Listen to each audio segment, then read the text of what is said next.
আমার কাছে উইকেন্ড মানে হলো ঘুরতে যাওয়া। আর এই উইকেন্ডে আমার সঙ্গে ছিল আমার শাশুড়ি মা। পৌঁছে গেছিলাম আমরা বিনোদিনী থিয়েটারে। এখানে চলছে নন্দিতা রায় ও শিবপ্রসাদ মুখার্জির নতুন ছবি ফুলপিসি ও এডওয়ার্ড।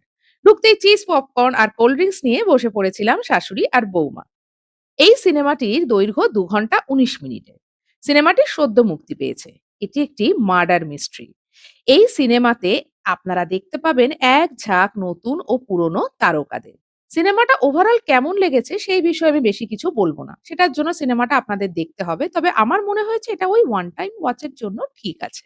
সিনেমাটা সদ্য মুক্তি পেয়েছে, হলে চলছে। আপনারা চাইলে পরিবারের সঙ্গে গিয়ে কিন্তু সিনেমাটা উপভোগ করতে পারেন। আর কেমন লাগলো সিনেমাটা জানাতে কিন্তু একদম ভুলবেন না।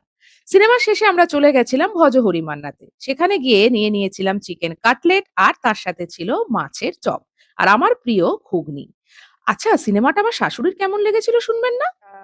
আমার এবং আমার মায়ের, শাশুড়ি মায়ের দুজনের আমাদের আজকে সিনেমার ডেট ছিল, তাই তো? আমরা সিনেমা দেখতে এসেছিলাম। সিনেমার নাম কি? দাঁড়াও, আমি মাকেই জিজ্ঞেস করবো। বলো, সিনেমার নাম কি? সিনেমার নাম হচ্ছে ফুলপিসি। ফুলপিসি ও এডওয়ার্ড। ও এডওয়ার্ড। আচ্ছা, তোমার কেমন লেগেছে সিনেমাটা? আমার খুব ভালো লেগেছে, সবাইকার চরিত্র খুব ভালো লেগেছে। সেগুনটা লাস্টে দেখেছে, ওর চরিত্র সম্বন্ধে সে আমাকে তো বলতে পারবে না। মানে মাও জানে যে কোথায় টুইস্ট আছে আর কোথায় বলতে হবে, কোথায় বলতে হবে না। তাহলে মানে তুমি বলবে তো সবাইকে সিনেমাটা দেখার জন্য? হ্যাঁ, আমি বলবো সবাইকে যে যাও গিয়ে দেখে এসো, খুব ভালো লেগেছে আমার। বাহ! তো আমাদের তাহলে শাশুড়ি বৌমার আজকে ডেট কমপ্লিট, আমাদের খাওয়া-দাওয়াও কমপ্লিট, সিনেমা দেখাও কমপ্লিট, মন খুশি হয়ে গেছে একেবারে। সো আপনারাও সিনেমাটা দেখুন। আশা করি আপনাদেরও ভালো ভালো লাগবে। লাগবে। টাটা। আর সবশেষে এই কুচো, কুচো এডওয়ার্ড গুলোকেও কিন্তু আমরা দেখে এসেছি।